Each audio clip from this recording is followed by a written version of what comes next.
তো সবাইকে স্বাগত আমার একটা নতুন ভিডিওতে। তো এই ভিডিওতে বলবো যে আসাম সার্কেলে যে কাছাড় ডিভিশন আছে ওইখানে কত কি স্যালারি পাওয়া যায়, ঠিক আছে?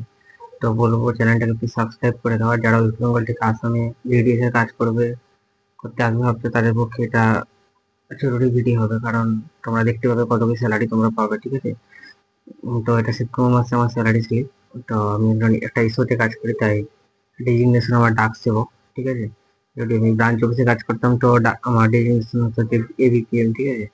তারপরে আমরা দেখে নিই যে টিআরসি কত পাই। টিআরসি পাই 10,300, কারণ আমার 1 বছর হয়ে গেছে তাই 10,300 টাকা পাই। তারপরে হচ্ছে ডিএ পাই 5,665 টাকা।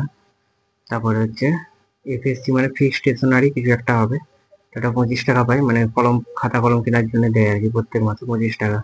রিক্স অ্যান্ড আরসি ব্যালেন্স, এটা আমার মনে হয় যে নর্থ ইস্টে যারা কাজ করে তাদেরকে এই 500 টাকাটা দেয়, রিক্স অ্যান্ড আরসি ব্যালেন্স, ঠিক আছে?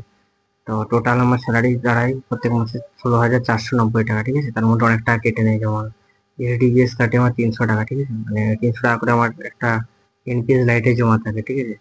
তো জিডিএস জিআইএস টু এটা সবারই কাটে 50 টাকা, এটা আমার জানা নেই কিসের জন্য কাটে।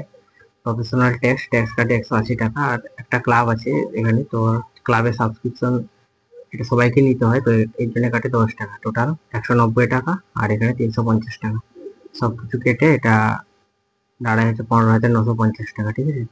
তো এটা হচ্ছে জিডিএস এর স্যালারি। আসাম সার্কেলে যারা কাজ করবে তারা এই টাকাটা একটু বেশি পাবে, ঠিক আছে? 500 টাকাটা এডিক্স এন্ড আরসি ব্যালেন্স, এটা একটু বেশি পাবে তোমরা। তো প্লিজ বলবো চ্যানেলটাকে সাবস্ক্রাইব করে দাও। আর নেক্সট ভিডিওতে বলবো যে এনপিএস লাইটে আমরা কিভাবে দেখবো কত কি টাকা আমার অ্যাকাউন্টে রয়েছে, ঠিক আছে? সেটা আমরা একটা অন্য ভিডিওতে দেখবো। আর এই চ্যানেলটাকে বলবো প্লিজ সাবস্ক্রাইব করে দাও। যারা যারা ওয়েস্ট বেঙ্গল থেকে আসাম সার্কেলে এসে কাজ করবে ভাবছো তাদের পক্ষে এই ভিডিওটা খুবই জরুরি হবে। তো ভিডিওটা এখন পর্যন্তই রইলো।